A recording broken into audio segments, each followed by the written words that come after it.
শ্ৰদ্ধাৰ অসমবাসী ৰাইজ, মই সকলোকে শ্ৰদ্ধাৰ মই সেৱা জনাইছোঁ।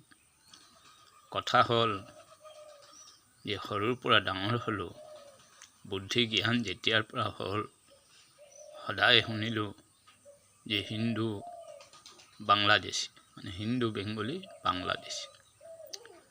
মই ক'ব বিচাৰোঁ যে হিন্দু যদি, আৰু এইটো হ'ল তেতিয়াহ'লে হিন্দুস্তান, এই হিন্দুস্তানত হিন্দু যদি বাংলাদেশী হয়, তেতিয়াহ'লে কোন দেশী ইয়াত থাকিব? মোৰ কথা হ'ল, আৰুনো কেইবছৰ বাচিম, এই কথাটো শুনিহে যাব লাগিব, মানে লগত লৈ যাব লাগিব যে হিন্দু বাংলাদেশী। আজি মই ক'ব বিচাৰোঁ, বিশেষ আগৰ কথা নাজানো, কিন্তু 83 গণ্ডগোলটো জানো। 83 গণ্ডগোলৰ পিছত অসমত বহুত বুদ্ধিজীৱী আছে, চেনেলত বহি কথা পাতে। আপোনালোকে তদন্ত কৰক যে 83 সময়ত হিন্দু বেংগলী কিমান আগত আছিল, আৰু 83 পিছত আজিলৈকে হিন্দু বেংগলী অসমত কিমান আছে। তেতিয়াহ'লে 83 পৰা লৈ আজিতো বহুত হিন্দু বেংগলী হ'ব লাগে। কিন্তু মোৰ জনামতে আৰু মোৰ মনৰ পৰা ক'ব বিচাৰিছোঁ যে হিন্দু বেংগলী যাৰ টকা পইচা আছিল, যে ইমান অশান্তিত, আজি এইটো ডিমাণ্ড, কালি সেইটো, এইটো অত্যাচাৰ, ইয়াৰ পৰা গুচি গ'ল। কোনোবাই শিলিগুৰি, কোনোবাই কোচবিহাৰ, কোনোবাই ৱেষ্ট বেংগল গ'ল।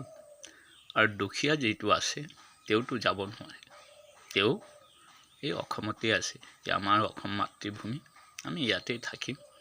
আৰু তেওঁলোকে ভাবিছিল যে ইয়াত থাকিতো অশান্তিৰ সৃষ্টি, গুচি যোৱাই ভাল। কথা হ'ল, সেই হিচাপত আজি বাঢ়িবহে লাগিছিল। কোনটো জাতি বাঢ়ি আছে সেইটো চিন্তা কৰক। যে হিন্দু বেংগলী ইয়াত এই অবৈধ মাটি দখল কৰি ৰাখিছে, না কাৰোবাৰ সত্ৰ দখল কৰিছে, সেইটো চাওক। আৰু কোনে দখল কৰিছে, আৰু ভৱিষ্যত আৰু যে কোনে আগবাঢ়ি যাব, কোন জাতিটো, সেইবোৰ চিন্তা কৰক। মোৰ ইউটিউব চেনেল এটা আছে, লিখিব নাজানো যে, এইবোৰ আগৰ পৰা যেতিয়া সাধু বাবা হ'লোঁ, সপোনত পালোঁ, তেতিয়াৰ পৰা বহুত ভিডিঅ' মই দিয়া আছে যে আমাৰ হিন্দু জাতিটো যেতিয়ালৈকে একতা নহ'ব, তেতিয়ালৈকে এই অসম কিয় ভাৰতখনে শান্তি নহ'ব। আমাৰ জাতিত অকল ধৰ্মৰ বিভাজন, সৰু জাতি ডাঙৰ জাতি কৈয়ে আজিলৈকে, এতিয়ালৈকেও কৈ আছে, আৰু মৰা সময়তো এইটোৱে শুনি যাব লাগিব। এক হ'ল বাংলাদেশী, হিন্দু বাংলাদেশী, আৰু এক হ'ল এই সৰু জাতি ডাঙৰ জাতি কৈ, এই দুটা কথা লৈহে লগত মানে মন্ত্ৰ লৈ যাব লাগিব। কথা হ'ল, সৰু আৰু ডাঙৰ জাতি নাই, আমি মনুষ্য এই পৃথিৱীত আহিছোঁ, আৰু কোনো জাতি দিয়া নাছিল। জাতি এক নাৰী, এক পুৰুষ, এইটোৱে হ'ল জাতি। আৰু তাৰ পৰা জাতি বনোৱা গৈছে, ধৰ্ম বনোৱা গৈছে, নিজৰ ধৰ্ম। মই ক'ব বিচাৰোঁ যে যিমানেই যোনে পূজা কৰক, যি ধৰ্মতেই এজন ভগৱানেই পায় সেই পূজা, যে তোমালোকে কৰাচোন, যাৰ নামতে কৰা, কিন্তু মই পূজাটো পাম। সেই হ'ল পৰমাত্মা, পৰমাত্মাই পূজাটো পাব। আৰু তেওঁৱে হ'ল শিৱ ভগৱান বুলি মই ভাবোঁ।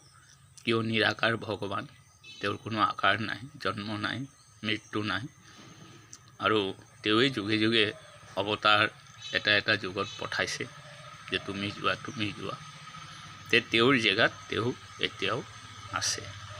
আমি যোনেই যাক পূজা কৰোঁ, সেই শিৱ ভগৱানেই পূজাখিনি পাব। কথা হ'ল, যে চবে চব ধৰ্ম কৰকচোন, তাতে কিয় ভেদাভেদ কৰোঁ আমি।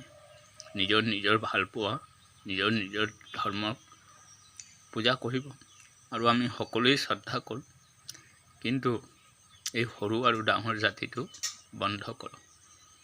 কোনোবাই গাহৰি পুহিছে সৰু জাতি বুলি, মুৰ্গী পুহি খাব, এইচব মিছা।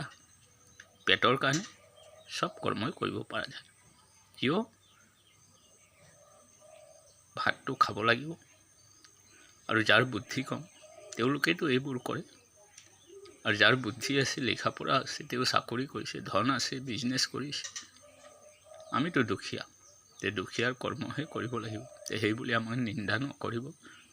সকলো জাতি এক হওক, তেতিয়াহ'লে অসম ৰক্ষা পৰিব।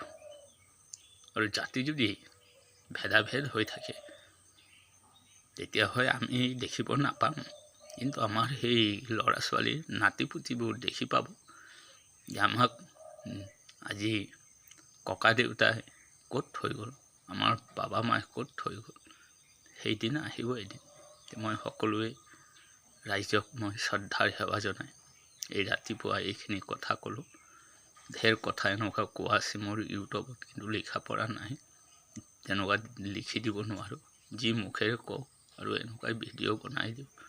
তে মই এইখিনিয়ে কওঁ যে ধৰ্ম বিভাজন নকৰিব, জাতি বিভাজন নকৰিব, সকলো হিন্দু জাতিটো একতা হওক, তেতিয়াহ'লে নিজৰ এই হিন্দুস্তানটো ৰক্ষা পৰিব। আৰু নহ'লে এই হিন্দুস্তান হৈ নাথাকিব এদিন। মই ক'লোঁ এইখিনি। তে সকলো ৰাইজক মই শ্ৰদ্ধাৰ সেৱা জনাওঁ, যাতে শিৱ ভগৱানৰ চৰণৰ আশীৰ্বাদ মোৰ দেশবাসীৰ মূৰত থাকে, মা পাৰ্বতী মাৰ চৰণৰ আশীৰ্বাদ যাতে দেশবাসীৰ মূৰত থাকে। মই সকলোকে এই শ্ৰদ্ধাৰ সেৱা জনাই মই আপোনালোকৰ ওচৰত যিখিনি কথা কৈছোঁ, যদি মোৰ কিবা ভুল চুল হয়, অপৰাধ হয়, নিজৰ সন্তান ভাবিয়েই ক্ষমা কৰি দিওঁ। ওম শিৱায় নমঃ, ওম শিৱায় নমঃ, ওম শিৱায় নমঃ, ওম